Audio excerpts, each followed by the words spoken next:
Indian Lok Sabha में दुरूद शरीफ की गूंज। राहुल गांधी ने कुरान की आयत भी पढ़कर सुना दी। भारतीय अपोजिशन लीडर राहुल गांधी ने बीजेपी और हिंदू इंतहा पसंद पार्टियों को शदीद तनकीद का निशाना बनाते हुए कहा कि बीजेपी के रहनुमा नफरत, खौफ और तशद्दुद फैला रहे हैं।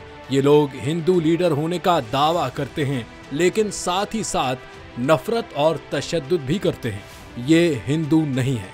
इसी दौरान राहुल गांधी ने पार्लियामेंट में तकरीर के दौरान कुरान पाक का हवाला दिया और दुरूद पढ़ा। नबी करीम सल्लल्लाहु अलैहि वसल्लम पर दुरूद भेजते हुए कुरान की आयत का हवाला देकर राहुल गांधी ने कहा कि दुनिया की तमाम अजीम हस्तियों ने अदम तशद्दुद और खौफ को खत्म करने की बात की और बताया कि डरना नहीं चाहिए।